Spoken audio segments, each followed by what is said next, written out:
et neid mõisaid on palju rohkem kui 101. Aga miks just need 101? Aga see on Varraku süü. Varrak rohkem ei andnud.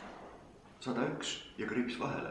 Aga ma olen enne kirjutanud, tead, ma olen mõisatest kõnelenud ja siin Saue mõisas ka olnud, siis kui tuleb kevad või tuleb talv või lihtsalt on tahtmine, et kuskile minna metsa, võtta kaasa kuldipea või maasikakorv.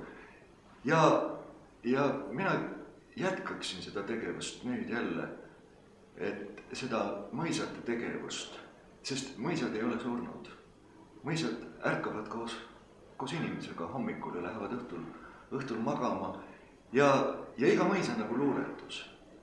Ja sellele 101-le võiks teine 101 juurde kirjutada. Nii et ärge valgu, kallid raamatulugejad, pange pahaks, et teie mõis äkki, aga äkki ongi.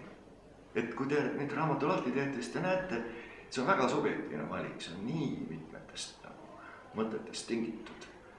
Aga on mõisad, mida välja jätta ei saa jätta Palmse mõisad ja jätta Riisiperet, Alatskivit või Sauet.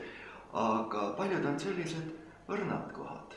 Õrnad, millega ongi ainult see isiklik side. Ma äkki tunnen seda inimest, kes seal mõisas elab. Ja elu on kõige tähtsam. Elu ja ilu ja lõppude lõpuks ilu ja elu ongi väga kattuvad mõisted.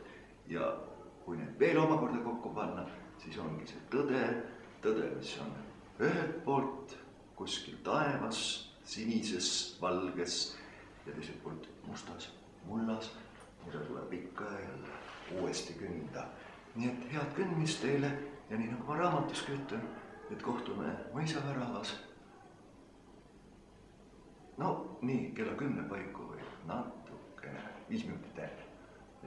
Aitäh teile, et olete selle raamatu avanud.